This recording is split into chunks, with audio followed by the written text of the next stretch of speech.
41-12, 35-20, 38-7, 114 to 39. That's an average of 38-13, 47 tries to 6. We put Argentina, South Africa, and now Australia away. Mex, you've got to be happy with that. How are you feeling? Pleasure. You've got to be happy with that. As an All Black fan, I'm sitting there looking at Argentina, South Africa, Australia. We put them all away. What are you feeling? Yeah, no, I'm delighted, actually. I'm really delighted. You know, the first game we played Argentina, we scored 7 tries in Mendoza, and that's a hard environment to perform in because there is a very, very aggressive crowd, we'll call them this time. So 7 tries, pretty impressive. Was it a one-off? Don't know. Number 2 game, we played the Springboks, probably the best team in the world, and we won 35-20. We scored 4 tries. It's not bad against the best team in the world. And then we played the Australians, and we won 38-7, and we scored 6 tries. So you'd have to be happy. If you weren't happy with that, you'd be pretty cynical about life, wouldn't you? I think so. You know, and just cast your mind back a year, mate, when the CEO of New Zealand Rugby this time last year was flying to South Africa to sack our coach, remember? Yeah, I know. I couldn't quite get my head around what was going on. It was almost as though no one knew what was happening at NZR headquarters as well. It was very disappointing, wasn't it? But you'd have to ask yourself, why are we playing so well since that date? Why are we playing so well? And so I'm asking you a question now, Martin. Why are the All Blacks playing so well sort of, you know, a couple of years on? Okay, I'll put it down to a couple of things. I'll put it down to players that have had time in that team to settle down in terms of themselves and their combinations. That you talk about this a lot, that perhaps a lot of those players are now understanding Test rugby, what their roles are, and as a result, increased confidence of selection is part of it. Plus also small things like the short passes are sticking, the angles that we're actually playing, the pace we're playing at seems to be coming off, and last year it wasn't. Whether we've got around that rush defence, whether we've gone back to playing more our style rather than trying to combat the other teams, and probably a lot of confidence. I'll put it down to all of that. Okay, well, you're reading my mind these days. Thank you. So you don't need to call me now. You can just sort of say, Mex, I've spoken to you long enough that I'm starting to get into that Mex headspace about looking at from a distance, I think. Okay, now you missed one thing. Sure. One thing that was more important than any of those things. What is that? Shall I tell you? Consistency of selection?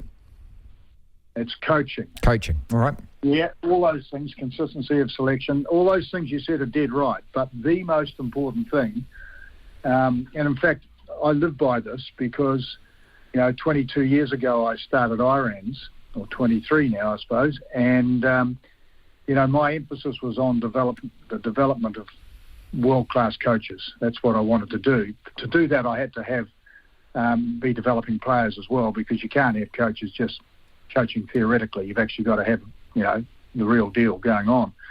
And it's been an incredible 23 years, actually. And I just thought last Rugby World Cup in Tokyo, in Japan, I kept on seeing our graduates, as part of the coaching lineup of the other teams. And there were seven of our grads were coaching at Japan. I think there are only 16 teams. So that's a pretty good hit ratio. But the motivation behind it was I wanted New Zealand Rugby to retain this revered position in the global game, somewhere near the top, 1 or 2 preferably, where we've been for 100 years. So, that was going to be hard when we've only got a small population, only 100,000 players.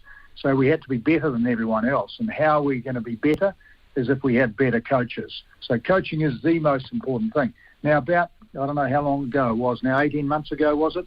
Or 12 months ago, we changed 2 coaches. So we brought on board, a forward coach, and we brought on board a back coach. And you'd have to say the game has changed. Now, we are playing with incredible consistency, and all those things you mentioned before are absolutely correct. And the consistency factor is the big one. When we won in Mendoza, I thought, gee, that was a bit of a turn-up for the books. Maybe the RGs thought because they beat us last time, we'd be easy to play in Argentina, easier to beat, and thought maybe they were a bit complacent. I don't know. We step up for the second game, and it's against South Africa, who have been resting their players, and I'm going to come back to that word resting in a minute, resting their players and waiting for New Zealand, and we gave them a bit of a tonking, didn't we? 35-20, and we scored 4 tries against Springboks. So that was pretty impressive. So I'm thinking, yes, if we can do this again against Australia, three weeks in a row, well, a gap of a week somewhere there, then we're on the right track for the Rugby World Cup. And that's the thing that I'm interested most in. How are we going for the Rugby World Cup? Not the Bledisloe, not the Tri-Series, but how are we going to go in the Rugby World Cup?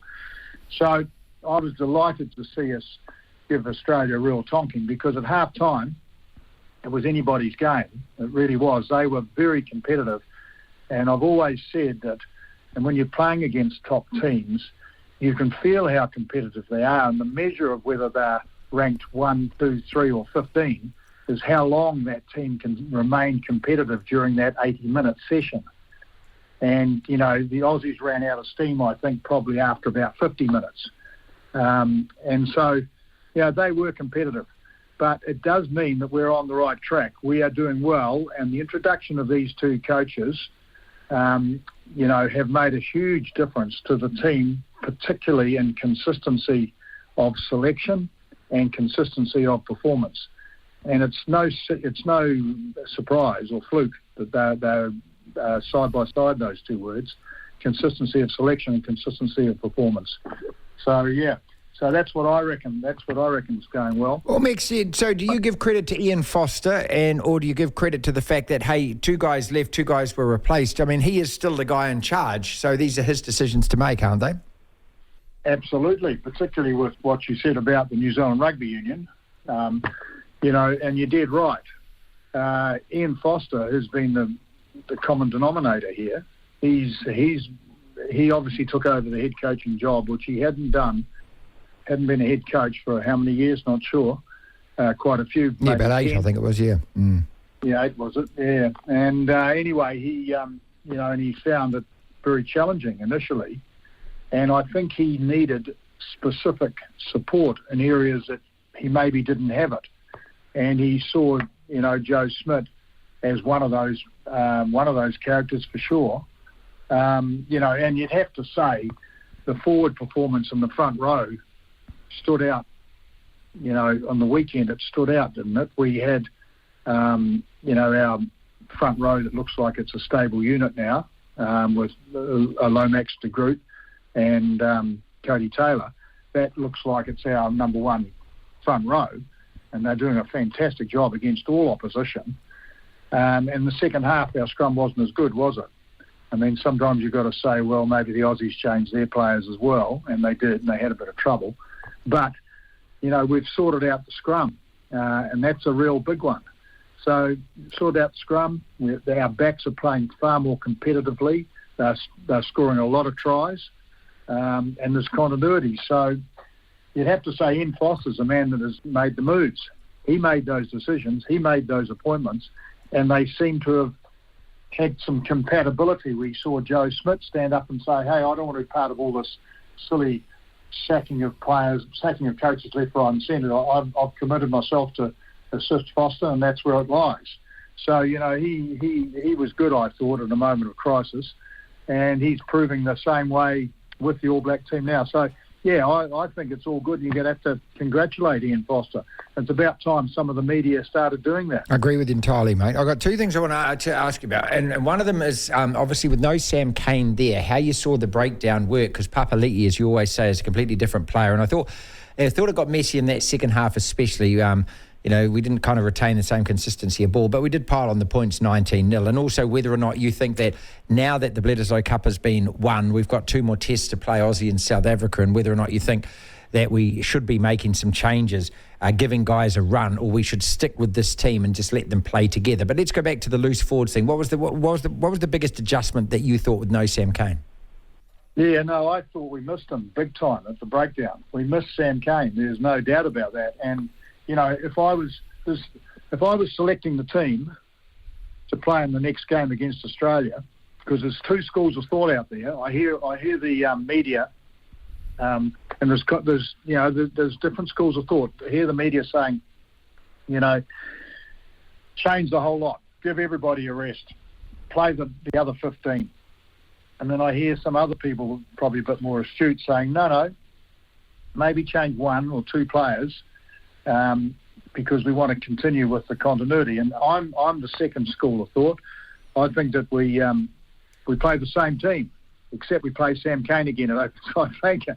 And we continue to build that rhythm and flow. I always talk about rhythm and flow. You only get it if you have consistency of selection and consistency of combination.